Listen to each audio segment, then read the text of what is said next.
Hola chicos, ¿cómo están? Quise preparar este video no de forma muy elaborada para, pues primero darles la bienvenida al Club de Lectura Social. Gracias por inscribirse, gracias por tener este interés. Ojalá pues sea de su agrado. Pues también quiero hacer en este video una pequeña introducción, pues para que sepan qué estamos esperando en este curso, perdón, sí, en este club de lectura, perdón, no es un curso. Pues ojalá cumpla un poco con sus expectativas y pues también puedan ustedes después comentarme qué esperan y cómo lo podemos ir desarrollando. Y se me va cayendo si este soporte no aguanta tanto. Empezamos. Listos.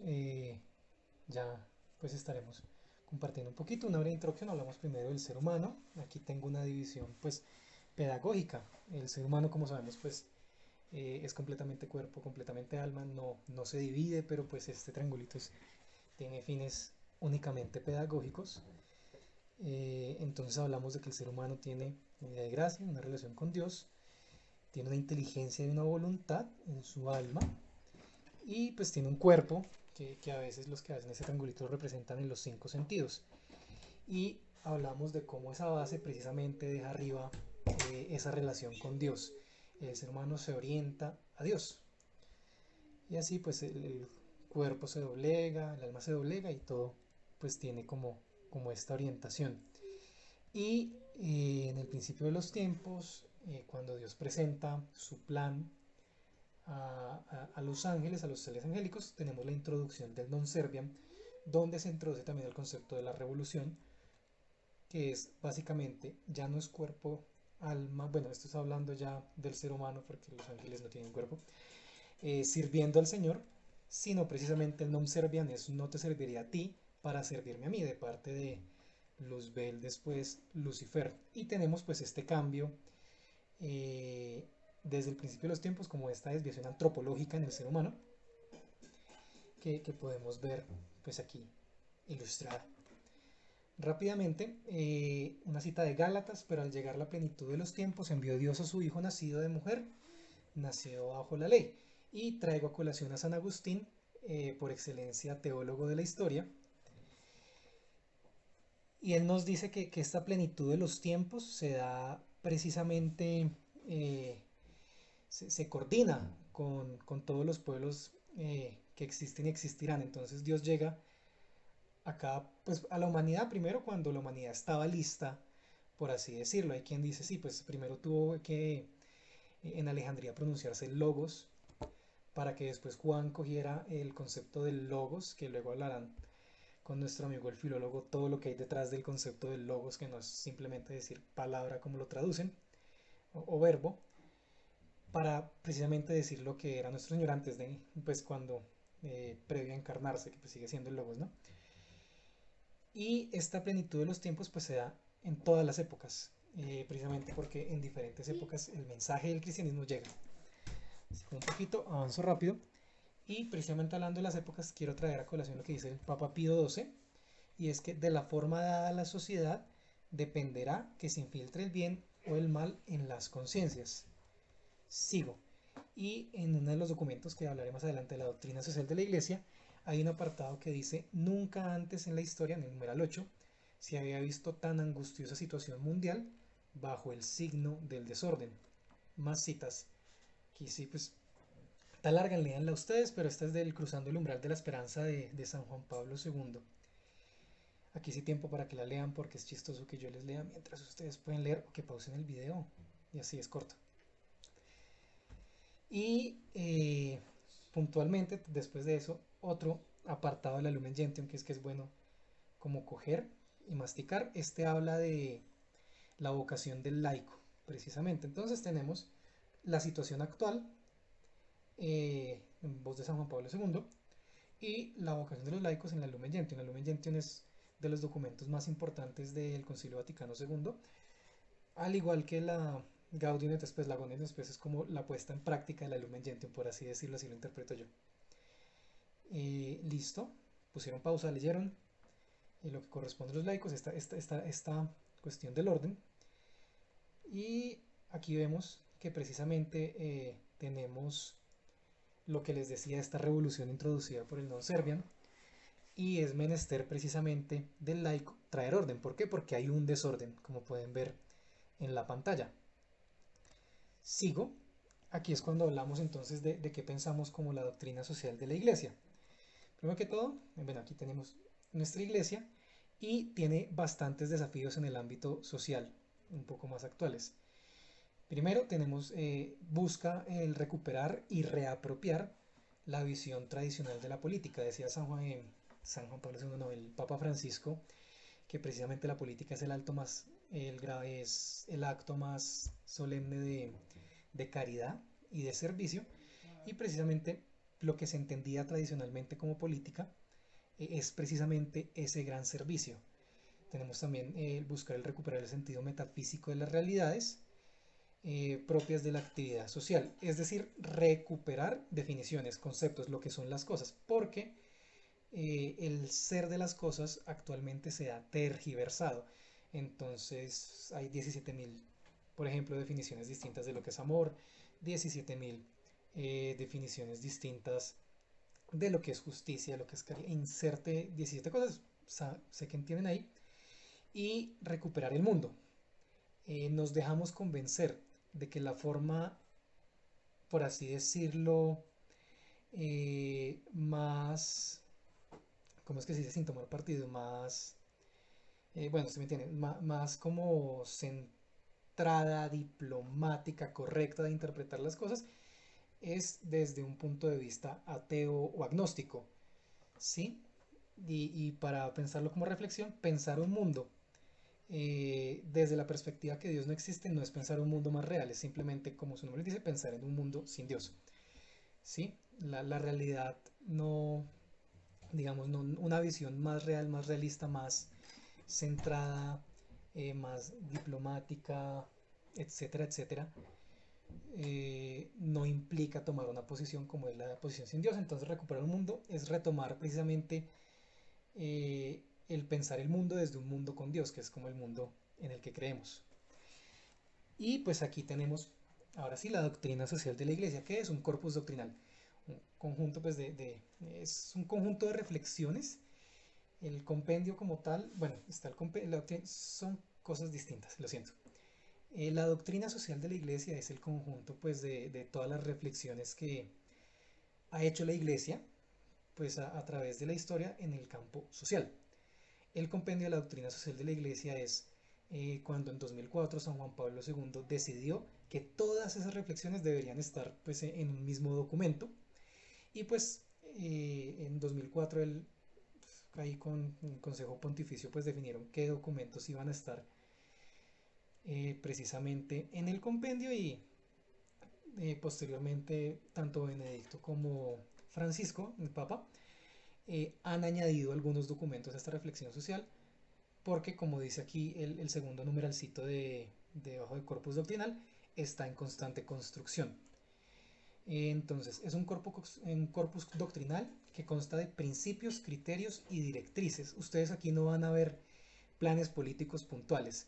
De hecho, algo que dice más que todo en la Gaudium et Spes, uno de los documentos de la doctrina social de la iglesia del que les hablé ahorita, es que pueden haber dos partidos políticos basados en la doctrina social de la iglesia totalmente, que lleguen a conclusiones muy distintas. Por eso la iglesia nunca se casa con un partido político. No es correcto que un partido político diga que representa a la iglesia, porque la iglesia se dedica a decir unos principios, que ahorita miramos cuáles somos, unos criterios sociales y morales de qué está bien y qué está mal, nos ilumina en ese sentido, en el ámbito social y en general la iglesia es así, de hermosa, y directrices, campos de acción por los que deberíamos, como laicos, como católicos, interesados pues en el ámbito social, empezar a llevar. Y su gran enemigo es la relatividad. Precisamente como les decía, volviendo al tema anterior de recuperar el mundo, es que es su enemigo la relatividad, porque si no existe una verdad, pues no tiene sentido reflexionar lo que es bueno y lo que es verdadero en el ámbito social, pues porque necesita de la existencia de esa verdad. Si todo es relativo, pues ya se cae esta estructura de la doctrina social de la iglesia, porque no podemos hablar de un bien común, por ejemplo, que ahorita lo revisamos, no podemos hablar de lo que el ser humano realmente busca, lo que el ser humano realmente necesita. Ahorita les digo, pero la doctrina social de la iglesia se basa precisamente en la dignidad del ser humano, y si el ser humano no es digno en sí mismo, y no lleva pues todas las características que conlleva el ser imago de imagen de Dios, pues no podemos, no tiene sentido pues estas reflexiones que vamos a estar haciendo. Continúo un poco. Este es más o menos, este esquema no es basado fielmente en lo que van a ver en el compendio, es parafraseado un poquito de lo que es el DOCAT, que es el compendio para dummies, por así decirlo. No porque esté mal, sino porque simplemente está más resumido. Y pues tenemos una introducción, varios de los documentos de la doctrina social de la iglesia, el que tengo más presente es el de la Gaudium et Spes, porque es el que me leí más recientemente. No es que yo haya leído mucho, es que casualmente se dio la oportunidad de leer ese alguna vez. Habla primero de un contexto, ¿sí? De primero, este es el ser humano y esta es la realidad en la que estamos, y después una segunda parte en qué hay que hacer. Entonces, sí, pues tenemos una introducción de lo que es el humanismo integral y solidario, y una parte uno se dedica a lo que es la persona humana. Y ya en la parte 2 habla de todos los campos en los que, de esos campos de acción que podemos llegar a tener. La familia, el trabajo, la vida económica, comunidad política, comunidad internacional, la casa común y la paz. De hecho, algunos apuntes que tenía sobre lo que dice precisamente la iglesia, como para que se antojen, sobre el tema económico. Habla les recuerdo la definición de bien común, es el conjunto de las condiciones necesarias para que cada individuo y agrupación lleguen a ser perfectos, o hay quien dice como que lleguen a ser, tengan posibilidad de ser santos. Es un conjunto de condiciones. Entonces, en el campo económico, ¿cómo se ve eso? Buscamos una perfección individual y una perfección colectiva. Entonces, buscamos un sistema económico que sea libre y responsable. Después se ahondará en la comunidad política. Hablamos del tutelar y promover, que es precisamente defender con fuerza nuestros principios en medio de la comunidad política. Dentro de la comunidad internacional hay una frase hermosa que es la unidad en la universalidad. ¿Qué significa? Buscar, como dice la Fratelli Tutti, para los que la hayan revisado, el último documento del Papa Francisco, y también el último documento de la doctrina social de la Iglesia, la Fratelli Tutti, que habla precisamente de esta gran unidad de todos los países sin perder la diversidad que tiene cada una de las culturas. Por eso es una unidad dentro de la universalidad. Hablamos también del cuidado de la casa común, como se verá más puntualmente de pronto en el documento de la Laudato Si, pero pues es una reflexión que también se ha hecho desde siempre en la iglesia. Sobre la paz, hablamos de que la paz es fruto de la justicia y de la caridad. Decía San Alberto Hurtado, quiero citarlo, nuestro desafío no es tener un mundo justo, sino un mundo caritativo. Eso es lo que le tenemos que apuntar. Y una tercera parte de doctrina sobre la iglesia y la acción eclesial, que habla precisamente de la inculturización. Es decir, cómo, entendiendo cada una de las diferentes culturas a las que nos estamos enfrentando, o en las que pues nosotros vivimos, nosotros en este caso pues la nuestra, podemos traer estos principios, criterios y directrices a la realidad. Aquí tenemos un mundo bonito. Y bueno, en los principios, la dignidad de la persona humana, que es fundamento de la doctrina social de la iglesia. Tenemos el bien común, que piensen que es la dignidad de la persona humana. Entonces el bien común es eso, pero a nivel sociedad. Es como, sí, es el gran análogo con la definición pues que les di ahorita. La dignidad humana es el valor intrínseco que tenemos cada uno de nosotros por ser hijos de Dios. El principio de la subsidiariedad, que es precisamente subsidiariedad, siempre lo digo mal, lo siento. Piensen en subsidios.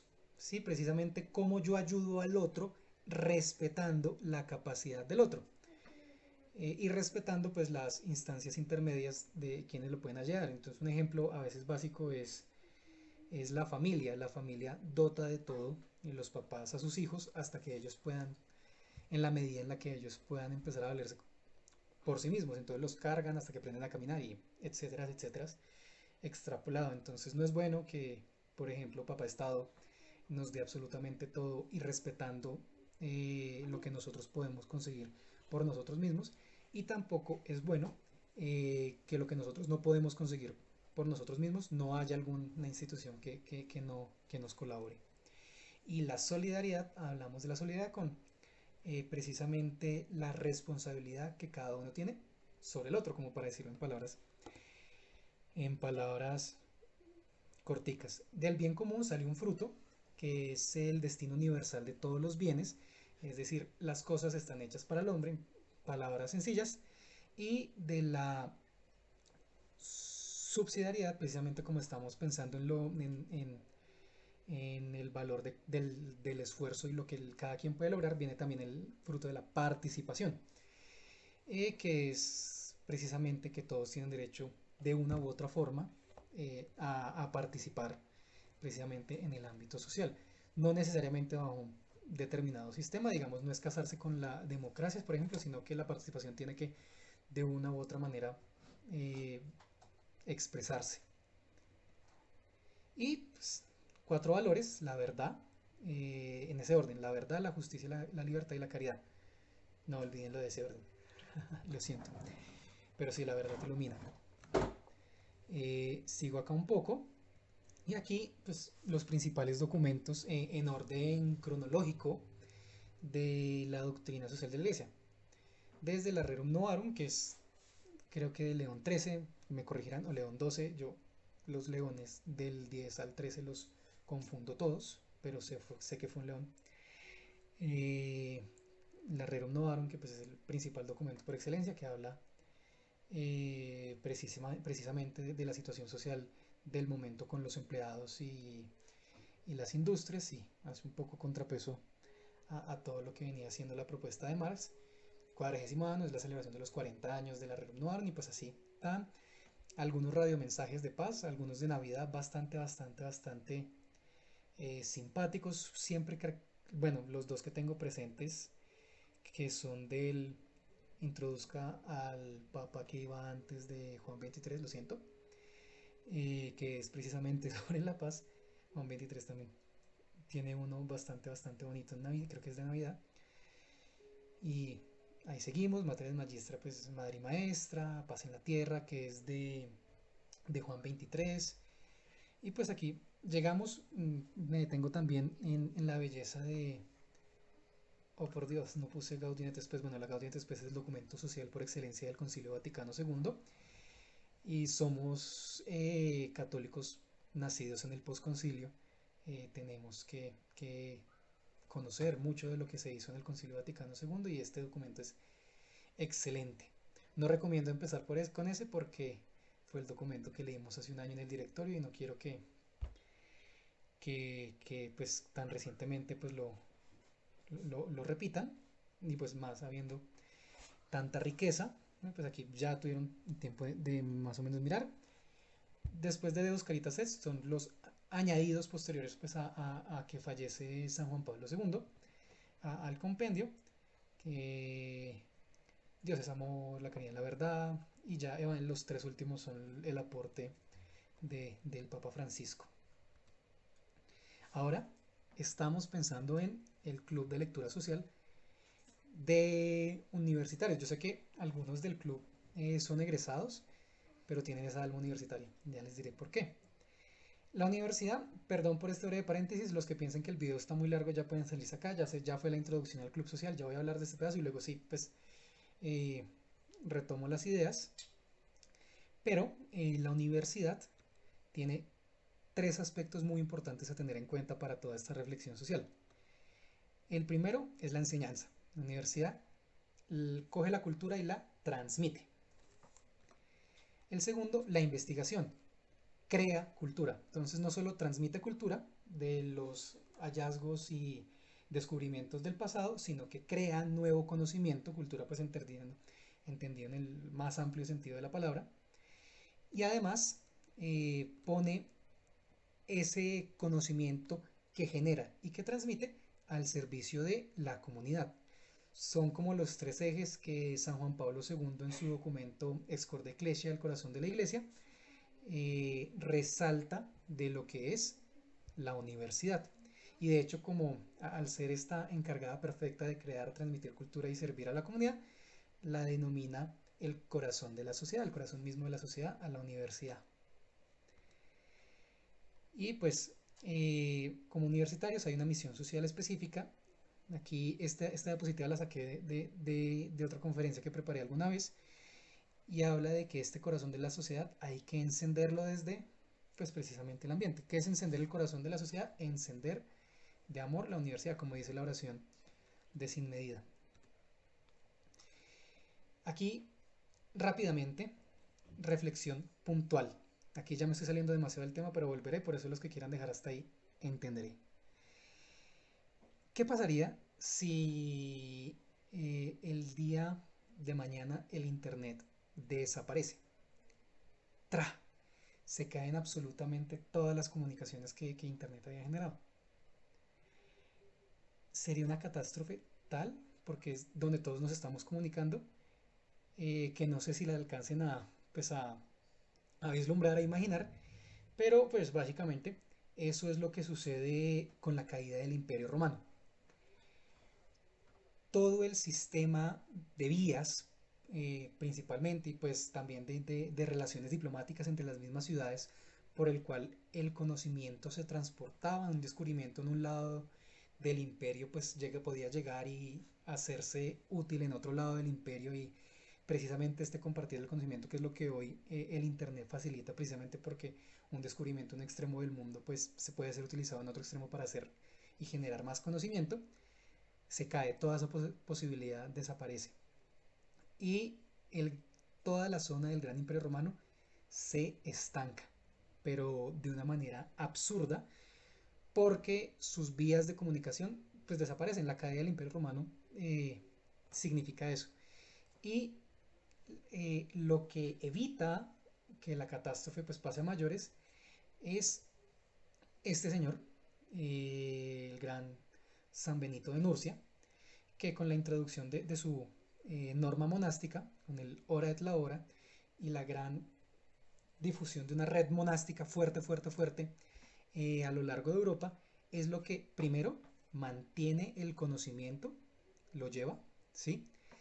Y segundo, lo comparte. En ese momento se compartía entre los mismos monasterios y básicamente salva la civilización de un colapso. Tenemos hacia el siglo VI pues las escuelas catedralicias. Esto es como lo previo a las universidades europeas, donde pues en un principio se educaban a los que iban a ser sacerdotes, pero cae el Imperio Romano, cae el colegio con el que se educaban a los ciudadanos romanos. Entonces pues estas escuelas empiezan a educar ciudadanos romanos a los que se les facilite. Ahora, perdón por irme tanto del tema, pero esta idea me parece sensacional para aterrizarla ahorita. A el universo, ¿qué sucede? Reflexionemos un poco. Hay algo de lo que estamos seguros, que creo que es una frase, no sé si es Einstein, que dice que no deberíamos dar por hecho como tan obviamente. Y es que, por ejemplo, aquí les voy a presumir mi Fratelli Tutti. Si se me cae al piso mi Fratelli Tutti, porque puedo estar seguro de que no se va a convertir en un plato de sopa de tomate. Y la verdad es que es algo que doy tanto, pero tanto, pero tanto por hecho, que simplemente nunca lo había pensado, porque voy a pensar que lo que yo hago siempre va a pasar así, que si lo dejo caer, pues va a ser un sonido, y si cae mal, pues se va a hablar una hoja, etcétera, etcétera, pero porque pienso que puedo predecir ese tipo de comportamientos. Y la verdad es que no es obvio, no es obvio y no es algo dado, es una postura que hay que tomar, es algo que primero hay que asumir para empezar a hacer cosas y fue pues pues una gran complicación que tuvo el mundo hacia la Edad Media. El por qué tenemos que definir o aceptar o creer o trabajar desde un universo que tenga reglas. ¿Por qué debería tener reglas el universo? Aquí tenemos de Stanley Lackey, él es historiador de la ciencia y sacerdote, en un documento, su libro de El Salvador de la Ciencia, dice, ¿sabías que los escolares islámicos estaban en completo desacuerdo con cualquier concepción de un universo que tuviera leyes físicas porque esta existencia de leyes físicas iban a quitarle su autonomía a Alá? Entonces digamos que era una discusión filosófica importante que había que dar. ¿El universo tiene o no tiene reglas?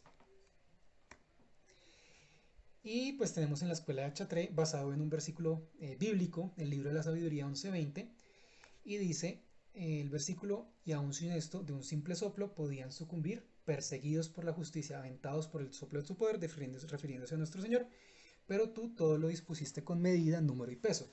Y en la escuela de Chatré, de este versículo dice, como todo fue dispuesto con medida, número y peso, hay que entender, si queremos entender el universo, tenemos que hacerlo cuantitativamente.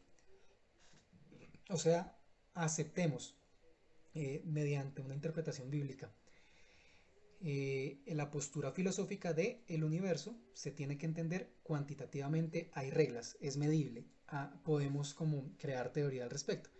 Y pues de la escuela de Chatré, de Stracuaterri, de Chatré, no sé si diga Chatré, lo siento, no, fe francés, en el siglo XII, eh, afirma, esto es de otra diapositiva, lo contrario. ¿A qué me refiero con lo contrario? Aquí eh, se creía en la antigua Grecia, la razón por la que a los astros se les daba divinidades, de que si las cosas se movían, pues tenía que ser, pues que en la Tierra sí las podíamos mover y lo que allá pasaba en el espacio, pues de pronto no tenía reglas, era una cosa muy loca y tenía voluntad propia. Así, un súper disminución de los argumentos. Y aquí es cuando se dice, no, la materia y las leyes de afuera son las mismas de adentro. Es decir, me salió un aviso de que se excedía el límite, entonces no sé si de pronto tenía que volver a empezar a grabar. Pues o sea, como continuar. Y continúo. Aquí traigo a San Agustín. Cree para, entiende para creer y cree para entender, es lo que dice la frase. Y aquí tenemos en la score de Clesia, pónganle pause porque quiero pues, avanzar, lo que es la universidad, según San Juan Pablo II. Él lo define para universidades principalmente católicas, yo lo extrapolo, quitándole el pedazo que direccionó a las universidades católicas. Si le pusieron pausa, ¿no? Yo les dije que para leer hay que ponerle pause. Pueden devolver el video y esas vainas, ¿no? A veces nos enfrentamos ante estas dos posturas, soy universitario y soy católico, como cosas distintas, pero realmente todos somos verdecitos, como teoría del color. Y es que somos católicos universitarios, también dirigiéndome a los egresados que están viendo el club, y hablar de que la misión fundamental de la universidad es la constante búsqueda de la verdad, sobre la cual no nos podemos parar, como decíamos antes, si creemos en la relatividad, mediante la investigación, la conservación y la comunicación del saber para el bien de la sociedad. Grábenla, tómenle foto. ¡Wash! Me encanta. Y aquí quiero traer a colación a las papas del Pío XI. Aquí sí sé que es el Pío XI porque lo escribí. Y es que los católicos del mundo entero son bastante instruidos en general respecto a sus deberes individuales, ignoran en gran mayoría sus deberes sociales. El deber social del universitario no es sino la traducción concreta a su vida de estudiante hoy y de futuro profesional mañana, y los que son profesionales pues ya, de las enseñanzas de Cristo sobre la dignidad de nuestras personas y sobre el mandamiento nuevo, su mandamiento característico, el del amor, decía San Alberto Hurtado, un santo que yo admiro a montones. De hecho, él mismo decía en el mismo discurso del que saqué este texto, que precisamente deberíamos pensar nuestras mismas carreras en función de los problemas sociales naturales o intrínsecos a cada una de nuestras profesiones e instruirnos precisamente en la doctrina social, las doctrinas sociales que se disputan en el mundo, decía, la de nuestro país y principalmente la nuestra, que es la de la iglesia, para saber pues cómo dar ese proceso de inculturación que nos habla el compendio. ¿Todo esto para qué? Para recuerden la misión del laico del principio. De hecho, se puede. Oh, por Dios, qué montón de diapositivas, me disculpo. Aquí. Por propia vocación, tratar de obtener el reino de Dios gestionando los asuntos temporales y ordenándolos según Dios. Temporales, viven el siglo, pónganle pausa otra vez si la quieren masticar, pero quería más que todo recalcar eso. Y precisamente pensando otra vez en nuestro estudio bíblico social, buscamos un reinado social de Cristo que en las estructuras sociales, desde lo político, desde lo económico, desde las organizaciones civiles, el rey sea Cristo. ¿Y qué significa que el rey sea Cristo? Que todo esté orientado hacia él, desde su doctrina, con las directrices, los criterios y los principios que nos da la doctrina social de la iglesia y que viva Cristo Rey, de verdad. Y qué pena el video tan largo. Espero estén tan motivados como yo de empezar en estos temas. Quiero que tengamos una primera reunión para definir qué vamos a leer, qué tanto vamos a leer por sesión, cada cuánto nos vamos a reunir. Esto es más, no es tan catedrático, ¿no? Es más conversado y de que nos complementemos cada uno de lo que sabemos con los demás. Y algo bonito es que pues conozco a los que se inscribieron y va a ser un grupo completamente interdisciplinario, que es maravilloso porque la universidad habla precisamente de esa universalidad del conocimiento, donde cada uno tendrá su gran aporte desde el punto de vista que le genera su carrera y su experiencia a este construir tan bonito que va a ser el Club de Lectura Social en Sin Medida, en el que precisamente vamos a buscar hacer cumplir la misión fundamental de la sociedad, de la universidad, desde el punto de vista social. Vamos a generar ese conocimiento entre nosotros y si podemos, pues al final generar un documento sería estupendo. Pero la idea es principalmente formarnos, aprender de lo que estamos haciendo y